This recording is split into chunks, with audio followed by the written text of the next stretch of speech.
નમસ્કાર, સમાચાર સાથે હું છું અક્ષય। તો ગુજરાતમાં ગાજવીજ અને ભારે પવન સાથે વરસાદની આગાહી કરાઈ છે। 8મી અને 9મી ઓગસ્ટે રાજ્યમાં ભારે વરસાદ વરસશે। રાજ્યમાં સાર્વત્રિક બધી જ જગ્યાએ વરસાદ જોવા મળશે તેવું હવામાન વિભાગે કહ્યું છે અને એટલે જ માછીમારોને દરિયો ન ખેડવા સૂચના અપાઈ છે।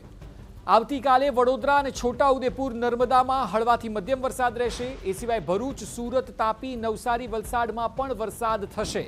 8 ઓગસ્ટના રોજ સાબરકાંઠા, અરવલ્લીમાં યલો એલર્ટ આપી દેવાયું છે। 9મી તારીખે વાવથરા, બનાસકાંઠા, સાબરકાંઠા, અરવલ્લીમાં યલો એલર્ટ છે। એટલે સાર્વત્રિક આ વરસાદ હશે કે જે હવામાન વિભાગે આગાહી કરી છે તે મુજબ તમામ જિલ્લાઓમાં વરસાદની માત્રા આગામી દિવસોમાં 8મી અને 9મી તારીખ બંને દિવસે જોવા મળશે।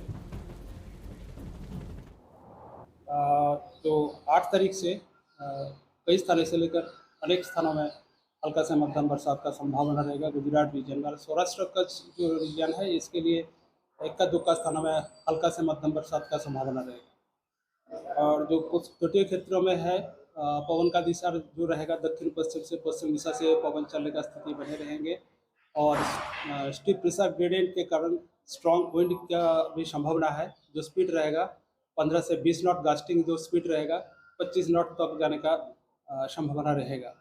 फिशरमैन भाई के लिए दोनों क्षेत्रों के लिए उत्तर गुजरात और दक्षिण गुजरात के जो तटीय क्षेत्र है इसके लिए आज वार्निंग दिया गया है।